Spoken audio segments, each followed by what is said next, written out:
everyone. Oh. Let's move that. Is that better? There we go. You'll notice once again this has changed. It's not exactly what it's going to be next time. It's going to be turned a little bit. I've changed a bunch of stuff to adapt to my new stuff I got. Ooh, music is going wild. Oof. For the new lights and the new microphone and stuff I got at the holidays and other things I want to do for setup. So that's what I've been doing the last couple days, along with taking down Christmas and cleaning up my house, so I'm exhausted. Sorry for the late start. I sound really nasally because, of course, I've got sinuses going on, but we will not be delaying this series anymore. It's been like 2 weeks since we've read it.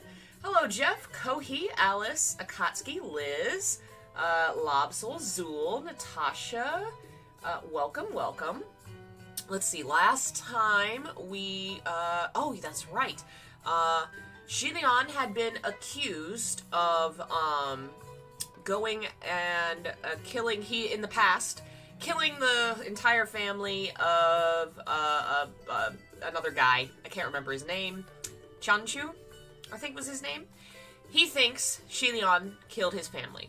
Xie Lian has been kind of vague about talking about it, but feels guilty, clearly. Hua Cheng shows up and says, hey, let's go on a field trip. Totally unrelated, we need to go on a field trip. So they go and they investigate the caves of another powerful ghost named Qi Rong. They went and investigated. He eats humans, and they snuck in with the humans that were going to be eaten. Of course, Xie Lian tries to rescue them. At the end of last time, they revealed that when they took off Qi Rong's mask, he looks very much like Xie Lian, and that's where we stopped. So, we are in the caves. Xie Lian and Hua Cheng are facing off with Qi Rong. They also have Lang Changchu, that was his name. The guy that accused Xie Lian is trapped in a little bottle because Hua Cheng, cursed him to become a little doll. So yeah, let us continue with, let's see, Chapter 51, Truth or Deception, Difficult to Discern. Okay. When the other half of the mask fell and Qi Rong's entire face was revealed, it became obvious he didn't look that much like Xie Lian after all. Their noses, lips, and the contours of their lower jaws were similar in shape, but their brows and eyes were quite different. Xie Lian's eyes were calm and peaceful. Qi Rong's brows were high and sharp. His eyes were also much more thin and slanted. He was certainly still a good-looking young man, but anyone could see from his face he wasn't one to be messed with. After having been beaten to a bloody pulp, he could finally squint open his eyes and blearily notice the one grabbing him and changed form into a youth dressed in red. Qi Rong had never seen Hua Cheng's real face, but the moment he saw the red robes, he was shocked and furious. It's you! It's you! Hua Cheng had changed back to his true form. You haven't answered my question.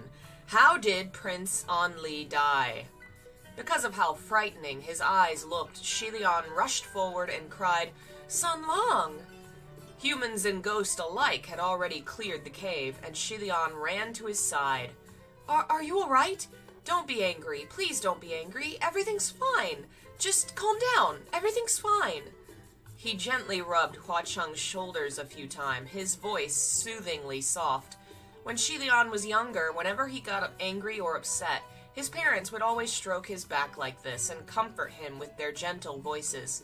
He used the same method on Hua Cheng. Turns out it was quite effective. Hua Cheng's eyes were turbulent before, but after being soothed, his lips quivered for a moment, but he finally calmed. His eyes cleared once more. Seeing this, Xie Lian let out a breath of relief. But suddenly, even before he finished exhaling, Hua Cheng swiftly reached out a hand and gently patted his shoulder once.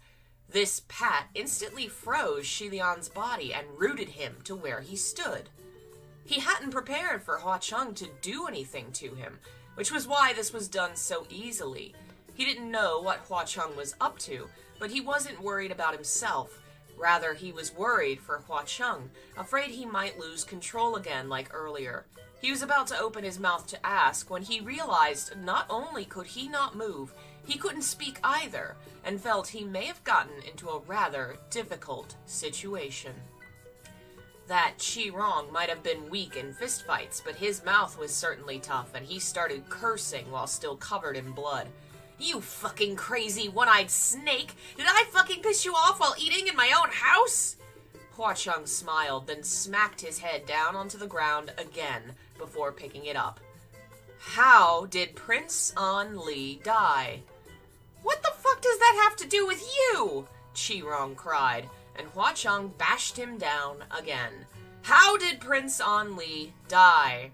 This went on repeat for a while, and Hua Cheng kept his cool smile, dribbling Xie Rong's head like a ball, violently bashing it over 10 times. Although it was violent, Xie Rong couldn't die, and because he couldn't die, it was insufferable.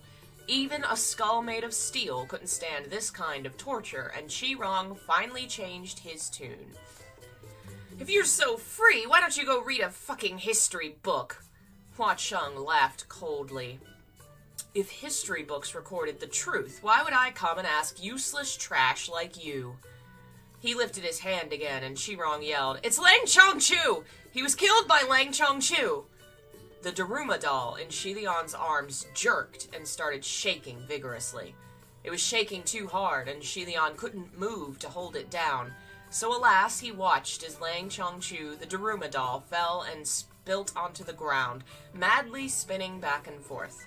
Hua Cheng didn't turn his head, but he undid the spell. A blast of red smoke, and Lang Chongchu's form leapt from within. Hello, folks joining us. Welcome. He was royalty, high and mighty, and had never been wronged like this his entire life. He pointed at Xie Rong in rage. "How could you insult me like this and smear my name? An Li and I were friends. Who did you say killed him?" Xie Rong was shocked to see him jump out. "You're Lang Chongchu? Why the fuck are you here too?" Lang Chongchu himself didn't understand why he was brought to this lair either, but he was simply enraged by Xie Rong's accusations earlier and felt compelled to clear things up. "Prince An Li died of illness. Why would you accuse me of killing him out of the blue?" Hua Cheng looked on coldly, but stopped dribbling Xie Rong's head, so Xie Rong got pulled into the fight.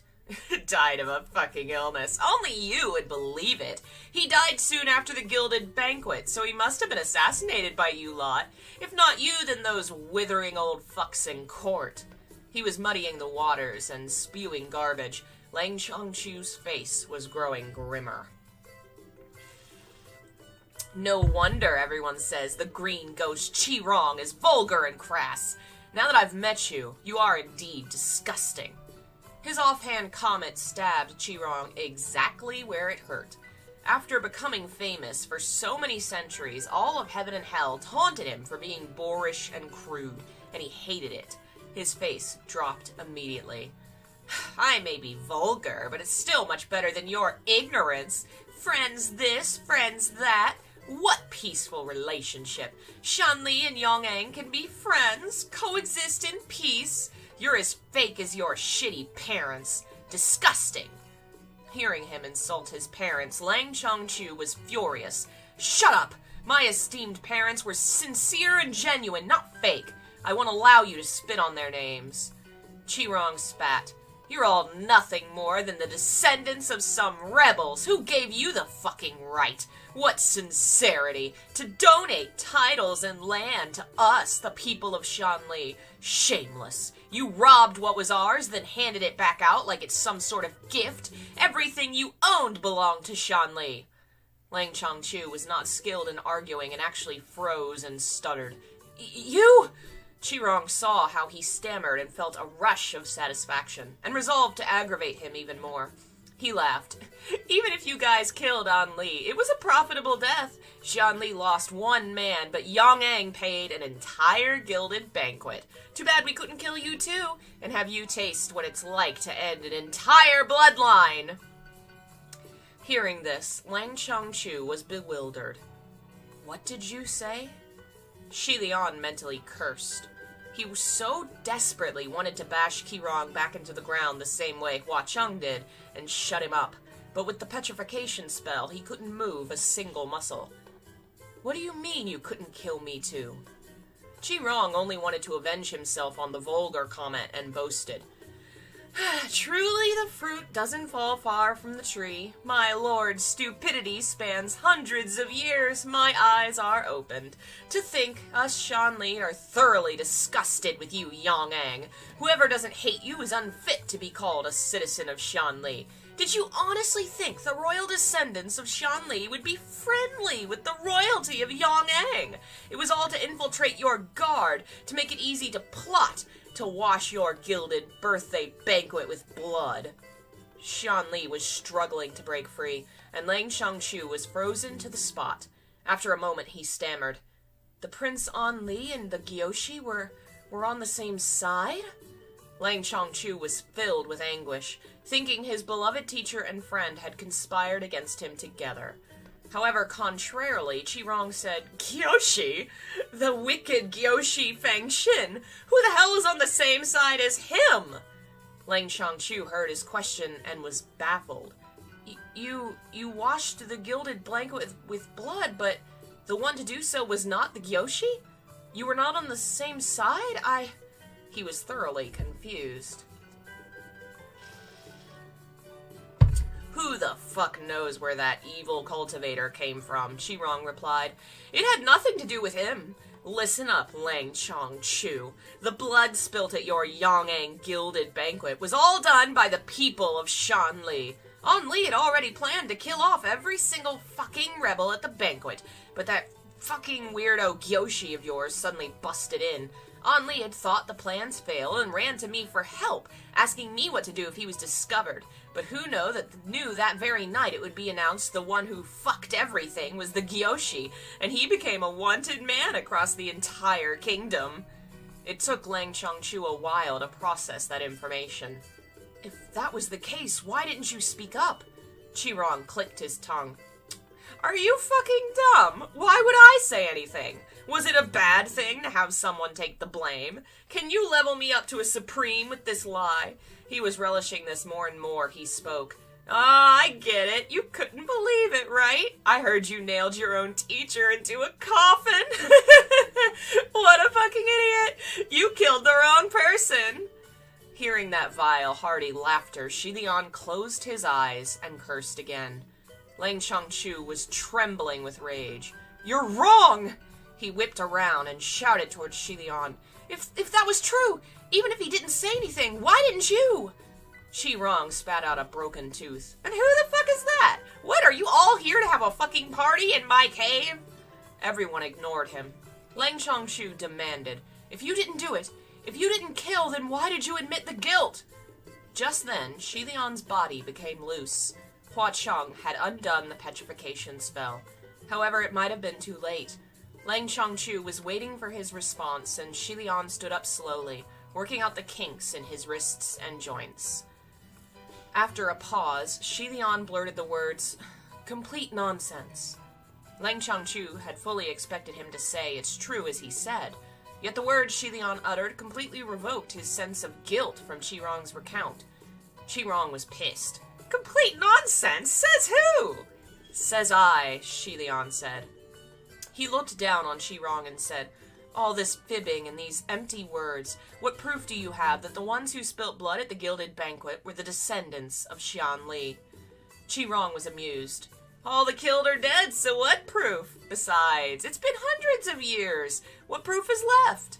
Which is why I say this is all complete nonsense, Xie Lian replied. Xianli and Yong'ang are dynasties of the past, long lost to time. Is there any point in you stirring up trouble with nothing more than bits of history? The tone of his voice startled Qirong, and he looked as if he was remembering something, narrowing his eyes. Xie Lian turned to Lang Changchu and said in a calming manner, I killed your father. You saw with your own eyes. This was during a time soon after my second banishment. I was filled with frustration and caused a great wrong. This is all my fault. There's no need to drag anyone else down with me. This man is full of deception. Dragging Prince Anli's name through the mud was only to avenge himself of your comment on his vulgarity. If any bystander was to listen to this conversation, they would find it hilarious. A fight for the title to the true culprit of a murder case.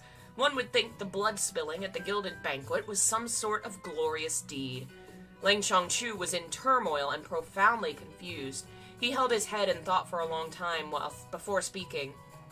That's right, it was you and no one else. He'd seen with his own eyes. That night, he ran to the gilded palace excitedly, only to see the black-clad Gyoshi pull out a thin, long sword from the chest of his father, splattering blood everywhere. At that moment, his father, the king of Yong'an, had stretched out his hand towards him, still breathing. It was after he had rushed over that the hand was dropped limply. Just then, Xie Rong, who was lying on the ground, suddenly spoke up. Cousin Crown Prince, is that you? Da-da-da. And that's the end of that chapter. The most F words said. So, the character of Xie Rong, does lots of those. He's, pretty infamous for his potty mouth, so he's gonna be fun to emulate. What a twist! It seems as if Xie Lian is trying to protect someone or something and take the blame, and we'll see if Lang Chongchu figures it out. Chapter 52, Truth or Deception, Difficult to Discern, Part 2. Xie Lian's gaze moved back to Xie Rong. After staring at him for a moment, Xie Lian said, Xie Rong, it looks like you've been living colorfully these past few years. Right after he finished his words, Hua Cheng removed his fake skin. Xie Rong's eyes widened as each of the three intruders revealed themselves. Lang Chongchu was bewildered. Cousin? Even if earlier, when he heard Xie Rong say, us, Xian Li, and guessed the identity of the green ghost's past life was a citizen of the kingdom of Xian Li, he hadn't imagined that he and Xian Li were actually related on a personal level. Xie Rong stared at Xie Lian's face and looked him up and down. It was a gaze hungry with curiosity and fascination. When his eyes stopped at the sword Feng Xin on Xie Lian's back, he suddenly burst out laughing. So that's it! That's it! Feng Xin was you! You were Feng Xin! Although he couldn't understand why he was laughing, Lang Chongchu's guts told him it wasn't anything appropriate, and demanded angrily, What's so funny? I'm laughing at my good old cousin. What's it to you? Xie Rong bit back in a fit. Just now I learned my lord's stupidity spanned hundreds of years. I'm sorry. I apologize. The best way to learn is to learn from the best. Look at your master. No wonder you're so fucking stupid. He turned to Xie Lian. You went to Yong'an and became their Gyoshi and ended up stabbed to death by your own disciple. Is that not exciting? Is that not hilarious? You deserved it, making a fool of yourself. The moment he uttered the word fool, Hua Cheng smashed his head down again violently. Xie Rong had always been tough-skinned, and for some reason, seeing Xie Lian made him 10 times more excited than usual. Even with his face bashed into the ground, he yelled unceasingly, Fool! A fool! A fool! Each time he said it, Hua Cheng would smash his head again. It was a bloody scene, and Xie Lian stopped the hand that was about to strike again. Sun Long, let it go! Why should I? Hua Cheng said sharply. It's nothing. Don't let it get to any of you, Xie Lian said. He is mental and extremely troublesome. I can take care of him. You just sit back and ignore him. He gently rubbed Hua Cheng's shoulder, and it was a long time before Hua Cheng finally replied in a low voice, Fine. Xie Rong plucked his own head from the ground and rolled to the side with difficulty. He spat. Why play pretend with your false kindness? If you really didn't want him to hit me, you would have stopped him from the beginning. Faking indifference and only telling him to let it go now. No one's gonna praise you for your generosity. I stopped him because I don't want him to dirty his hands. Did you misunderstand something? Xie Lian said. A trace of anger flashed through Xie Rong's bloodied face, but he started giggling.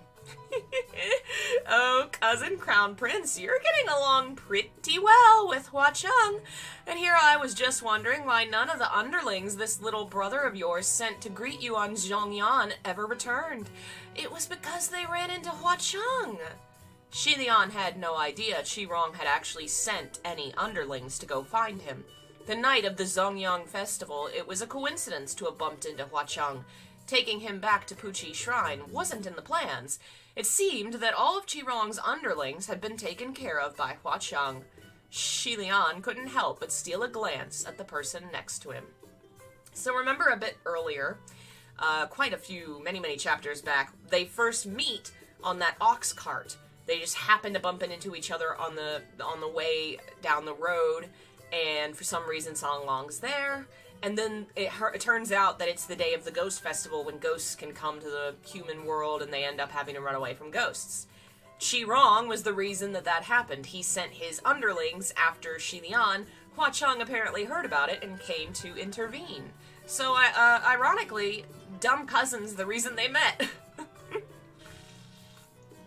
Qi Rong continued, calling him San Lang.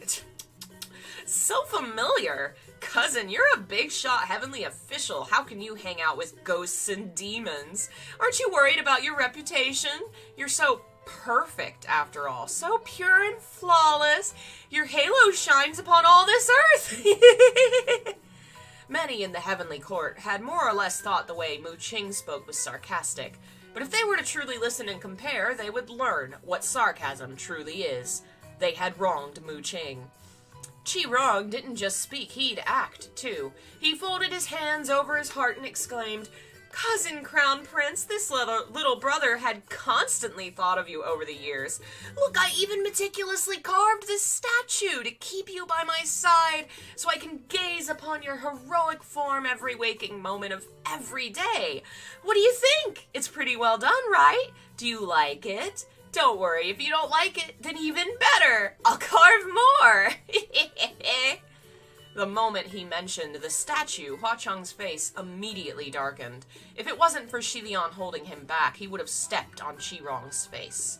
However, Xie Lian knew perfectly well the kind of person Qi Rong was. He was a little mad in the head, and the more extreme the reaction, the more excited he'd get, and the more outrageous he'd become. Reverse psychology was the most effective, so Xie Lian only smiled faintly. It's only alright. Sorry, but the craftsmanship is kind of low class. If you'll remember, there is a statue in the room of Xie Lian knelt over that he was putting his feet on. That's what he's talking about. Yeah, Qi Rong is totally an asshole. As expected, Qi Rong's face immediately fell. He said coldly, Enough. If it wasn't for my past affections and me carving a couple statues, who would even worship you? You probably sniveled and whined at Zhengwu's feet and hugged till your knees busted in order to ascend this time. Go around the heavens and see for yourself. Which official isn't more dignified than you? Even a 200-year-old ascendee can walk all over you. You're pretty much 800 years old, but only got so far. What a failure. Xie Lian smiled. I am quite the failure. Not like cousin, already a savage after 800 years. Xie Lian knew way too well how to put Qi Rong down. Next to him, Hua Cheng snorted, and Qi Rong's face darkened. He looked between all those present and suddenly said, This stance. Did you beg Hua Cheng to fuck with me today to settle our differences? Xie Lian was taken aback and thought about the picture they painted and actually couldn't argue it. Qi Rong continued, Look at you all. The moment I say anything bad about you, wow, look how mad he gets. Was he blinded by that holy light from your halo? My fucking god, I forgot. Wasn't he already blind in one eye? Before he could finish, his eyes went dark again and his cheek exploded in agony, spewing blood from his mouth. He got punched again. However, this punch wasn't from Hua Cheng, but from Xie Lian. Xie Lian's fist was faster than the eye could see, and he said coldly, Just because I've never hit you before in the past doesn't mean I would never hit you. The punch was a solid one, and it was a long while before Qi Rong could make any sounds. He laid on the ground like a mangy dog, clubbing the ground with his fists as he cackled. "Cousin Crown Prince, you hit me! You actually hit me! Heavens, our noble, kind, compassionate, charitable Crown Prince, who's scared of stepping on even a small ant, actually got pissed and swung a fist! He's hitting people! Incredible! Amazing!" He was unbelievably excited, insane with elation. Lang Chongchu had never seen anyone whose words and actions were so mad, and was shocked into stupefaction after witnessing this singular act. He mumbled, Is he crazy? Xie Lian was used to seeing Qi-Rong's madness and didn't think much of it. "You've heard it. He's insane. His heart and mind are unbalanced, so nothing he said is believable." Qi-Rong's laughter came to a sudden stop. He schooled his face and sneered. "Don't be so quick to tell people I'm psycho. Let me ask you, how did Prince Anli die?" That was the question Hua Cheng had posed to him, and now he asked it to Xie Lian instead. Lang Chongchu's attention was suddenly focused on it again. Xie Lian's heart cold and couldn't immediately respond. Qi-Rong, on the other hand, slowly pulled himself up and sat while leaning on the kneeling statue. "After An Li died, I cut open his corpse to inspect it, and all his organs were pulverized by the vibrations of an exceedingly powerful sword, which was why he didn't have any external injuries, but couldn't stop hacking up blood. This was something no regular swordsman could do. At first I thought Yong'ang thugs had brought in some strange hitman as to frame An Li's death as an illness, but now that I think about it, there's another person who could do this. None other than my good old cousin, defender of justice. After all, our flower-crowned martial god, His Royal Highness the Crown Prince, is a holy, pure, one and only snow-white lotus of the heavenly mountains." Hua Cheng stomped on him, and Qi-Rong yelped miserably. Lang Chongchu felt like his head was going to explode. He held his head, his eyes laced with red. "Shut up! Just tell me what you know. Who's the real murderer? What happened at the Gilded Banquet? And what happened to Prince An Li? What the hell happened?" "Lang Chongchu, are you still confused?" Qi-Rong said. "Even I pretty much figured out what happened. Looks like you really don't understand the kind of person your master is. Come, let me dissect my good old cousin for you. This former crown prince of Zhanli went and became Yong'ang's guoshi, taught you swordsmanship for 5 years. He'd only spoken a few words, and Xie Lian reached for his sword. Before he could charge forward, Lang Chongchu's longsword blocked him. "Let him finish. You know he's insane, yet you listen to this mad conjecture?" Feng Xin was swung, and even though it was a slender blade, its shockwave almost made Lang Chongchu loosen his grip on his longsword. But just then, a silver curved blade knocked Feng Xin, hooked it up, and pulled it aside. Xie Lian was startled and cried, "San Lang?" Qi-Rong saw how much Xie Lian didn't want him to speak, and how desperately he didn't want Lang Chongchu to hear the story. So, Qi-Rong had to do the opposite and grabbed the chance. "Prince An Li was our good Shanli boy, very obedient. He heeded my instructions to be false friends with you, but your master bumped into us cleaning out the Yong'ang rat nest at the Gilded Banquet, so An Li escaped. You got to the Gilded Banquet, saw what happened, and the Gyoshi Feng Xin became the most wanted man in the kingdom. This was the previous story, not a word a lie." Xie Lian tried to charge forward to shut his mouth a few times, but each time Hua Cheng stopped him. Xie Lian cried again, "San Lang!" However, Hua Cheng didn't say a single word and only continued to block Xie Lian. The more Xie Lian wanted to charge over, the faster Qi-Rong's lips moved. This saintly cousin of mine, when he saw with his own eyes the people of Xianli committing murder, he must have thought, "How can this be? That's not right." So he went to find Prince An Li to educate him a little, but when he sought him out, my God, what did he discover? An Li's major plot? It wasn't only just assassinating some thugs. There was no way Cousin could educate him, so he hardened his heart and killed the last blood of our royal house with his own hands. Afterwards, you caught your master, nailed him dead in that coffin, and so ends my cousin's magnificent life as Gyoshi. Cousin, am I wrong? He spat a mouthful of blood next to the feet of the statue. I know you too well. You love doing shit like this. Ancestors above, look at what a good descendant you gave birth to. Not only has the Xianli Shi clan lost everything, even the bloodline is cut. Xie Lian, you ominous star, you god of misfortune. Your existence is Xianli's greatest tragedy. Why won't you die? How do you even have the face to keep living?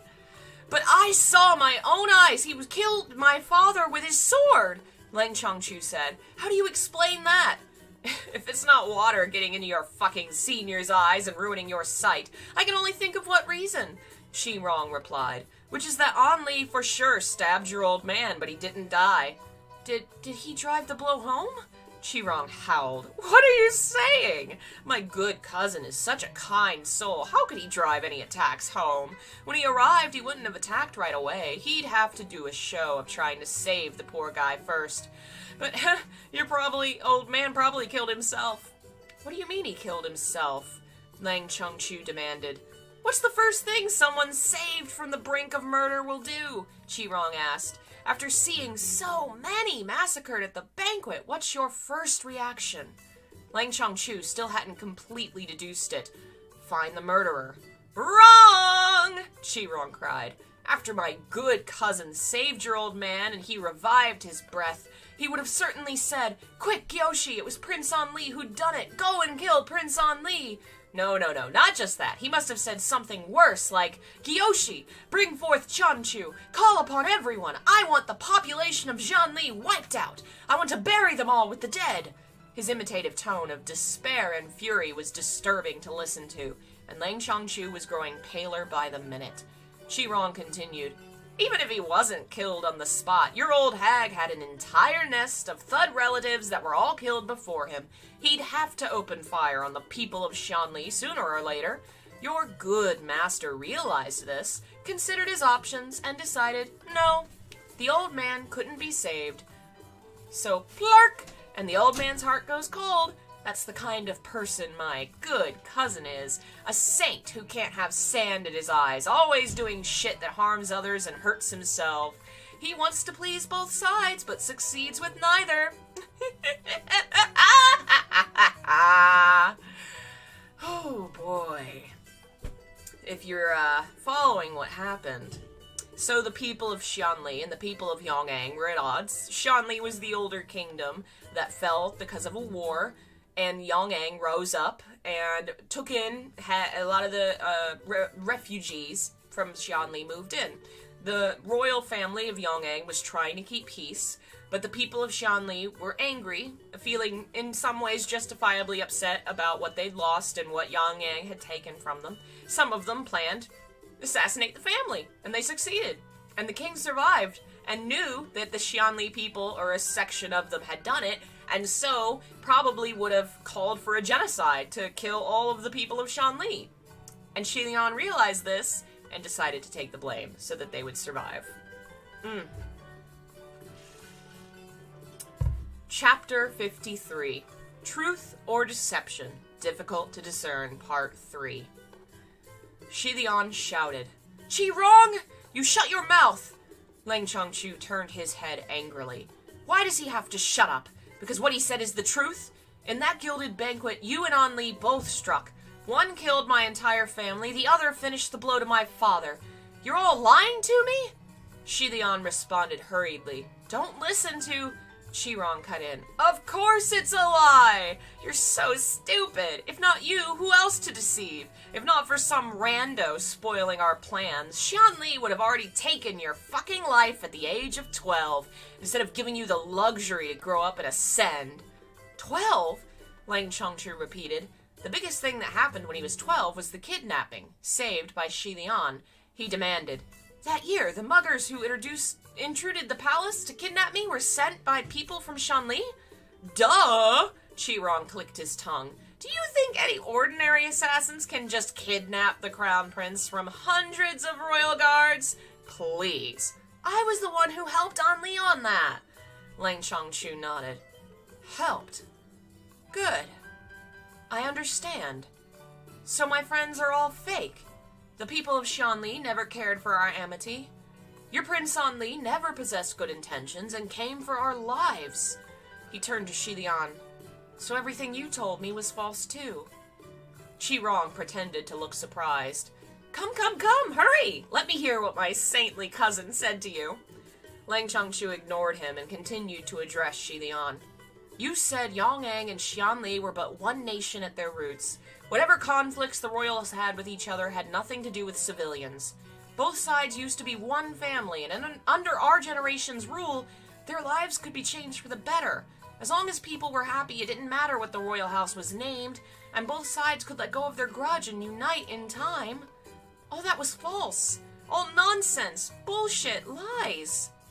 This was what Xie Lian didn't want to hear the most. He cried immediately. No, it's not false. Think, under your rule, weren't there real changes?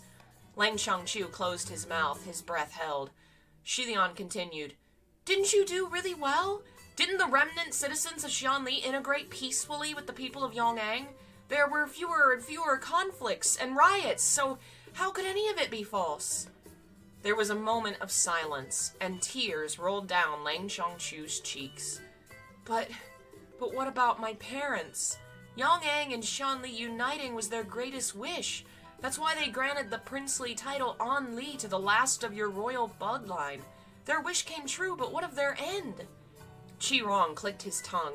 What a whiny crybaby, just like my saintly cousin once upon a time. You came crying for your old man and old hag.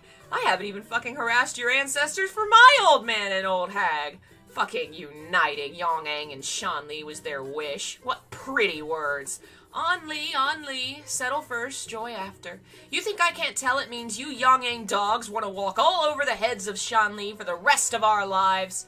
Xie Lian yelled angrily. Qirong, stop your madness! Lang Qiangchu, on the other hand, glared at Qirong, tears still falling from his eyes.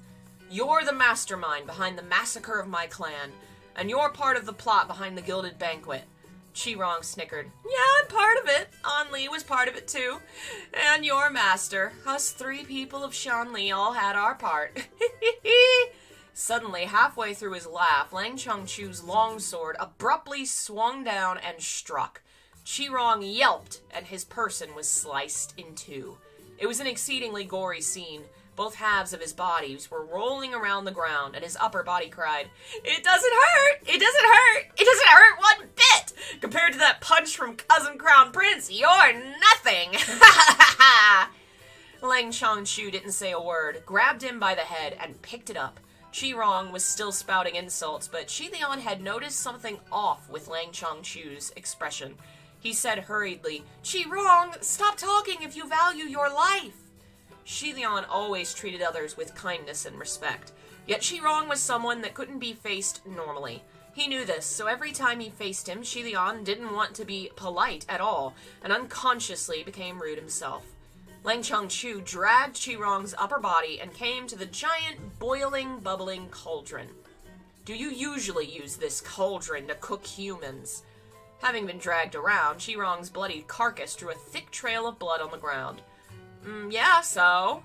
Without another word, Lang Qiangchu let go of his hold.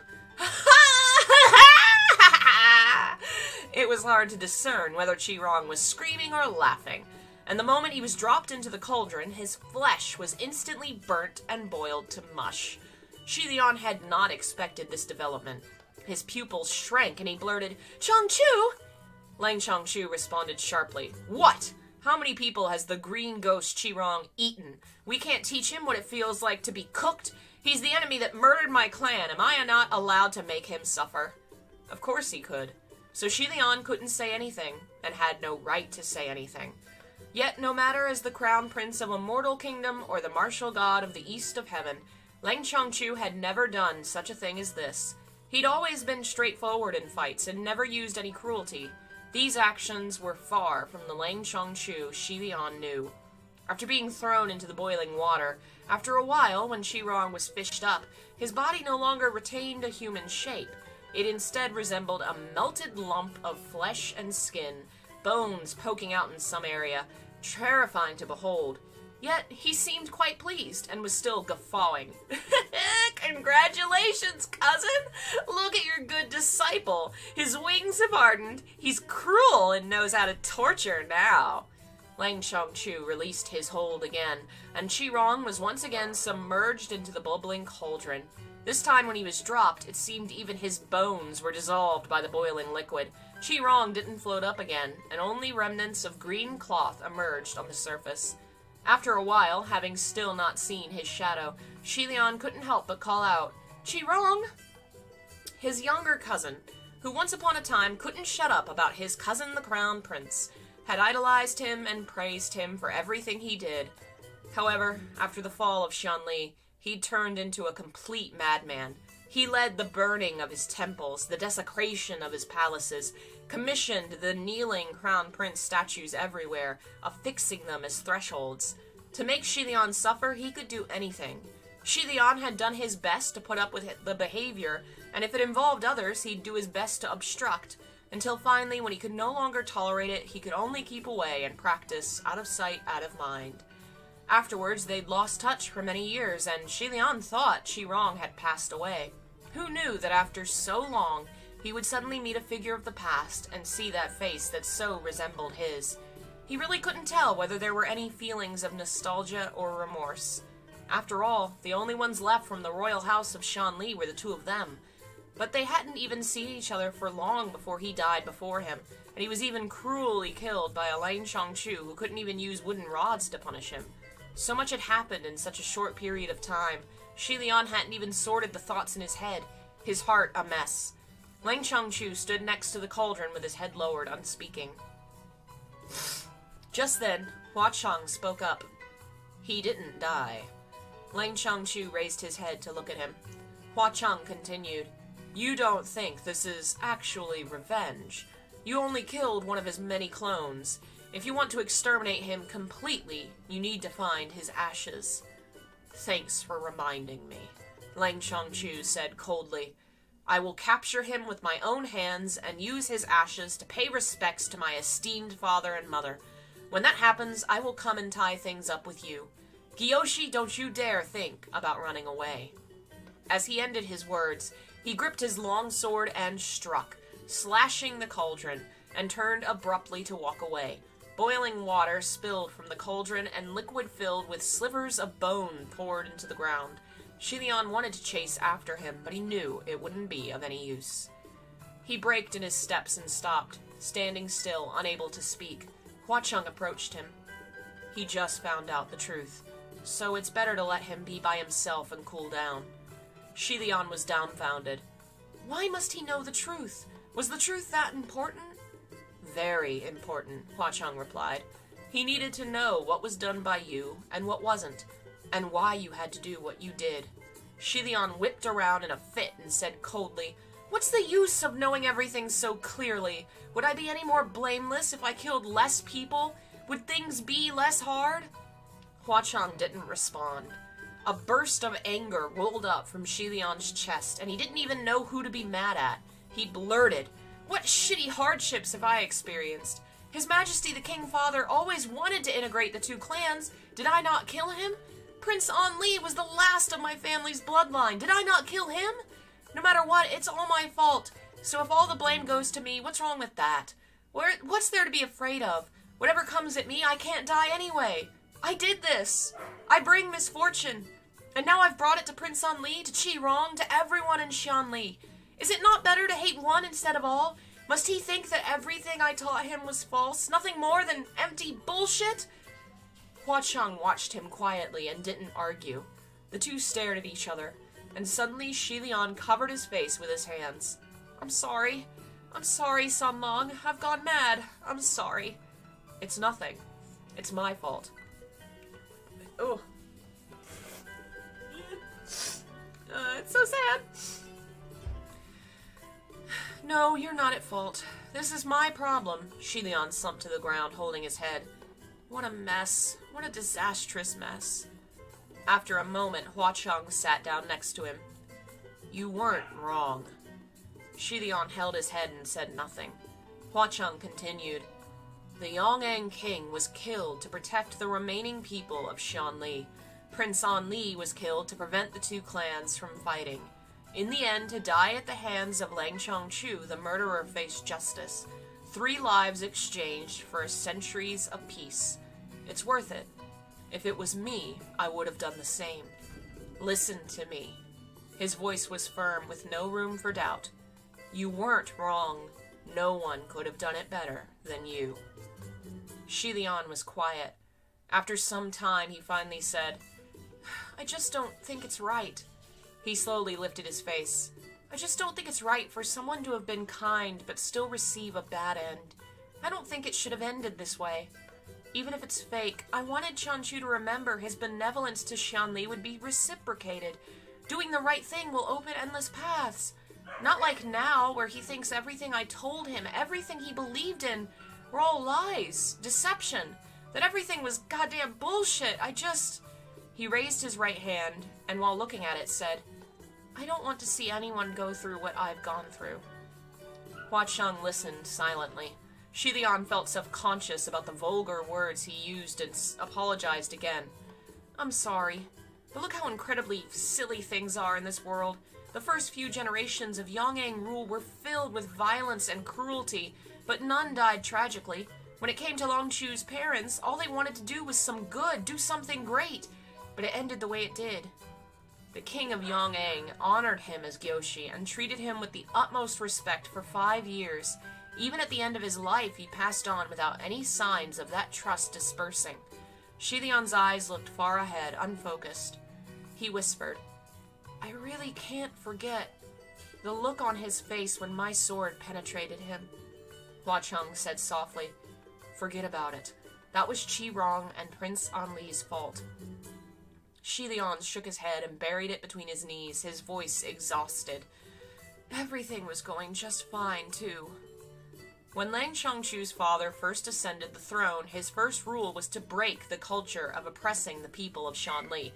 The people of Xianli and people of Yong'ang finally experienced peace among each other for the first time. There were finally winds of change, finally signs of integration, finally hope for leaving conflict behind. And Prince An Li had to pick that time to wash the gilded banquet with blood.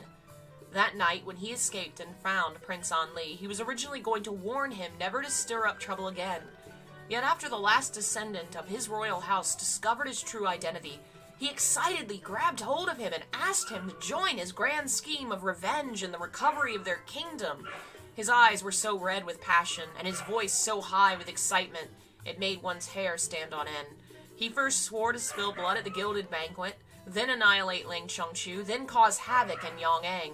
They would do this even at the cost of destroying the growing enmity amongst the two people, and at the cost of all the lives that remained from Xianli. As long as they could drag all of Yong'ang, royalty and commoners alike, to the depths of hell, they would not hesitate. But in the end, what was killed, what was murdered, However just the reason, however compelling the reason, the truth was he killed with his own hands an honorable king who had wanted to eradicate discrimination, and the last blood descendant of his family in this world. So, he deserved all the blame. What a horrible place to end that chapter, but that is where we're stopping. Oh, that's so sad. But we've come to kind of the explanation for what's been going on, what happened between him and Lang Chongchu, why it happened the way it did, and the introduction of a minor villain, Qi Rong, who will come back and feature quite heavily in future chapters. We still have a few chapters left before we finish Book 1. After Book 1 is ended, we will jump into the past in Book 2, and experience his childhood, which is going to be fun. Thanks for listening. Sorry I sound so sniffly. I'm having a horrible time with dust right now. Ugh. Gonna have a schedule together soon. Everything is a little behind because of the holidays, taking down all of the Christmas decorations, and then cleaning up all the Christmas decorations, which if you've ever frickin' had a tree or wreaths, you know that green shit gets everywhere. Ugh, and then of course after that, the dust is now all in my face. Ugh. Anyway, schedule will be back to normal soon. 4 readings a week, 4 or 5 game streams a week. You know, I'll post something to Discord and Twitter and all that. We're gonna start chapter 54 next time. That's where we are. We will probably finish book 1, I think, because I think it's only 57 is when it ends, so we'll probably finish it next Wednesday. I think readings will start being at 1 o'clock. I'm trying to adjust my schedule to an earlier time, but we'll see. Silent Hill Symbolism is behind this week because I picked a really complicated topic and I got really over-involved in researching it, but hopefully it will be out soon. Books are available. I just got my next shipment. Everybody's orders from last year should be going out today or tomorrow, finally. Yeah, I think that's all my updates for now. More updates in the future. If you like what I do and you want to support it, please consider becoming a member. It really helps me to support the channel and make it so that it's, what's a word for it? So it's just, the snot has just clogged my brain. I have no thoughts, head empty. It helps me when you support the channel. Thank you to all our members today, like Alice and Jeff. Who else was here? Kohi, I believe. Thank you guys for your support. There will be a game stream at some point tonight. I'm gonna finish up some work, and then maybe we'll play Fear. I don't know. We'll play something. But thanks again, and I'll see you guys next time. Bye.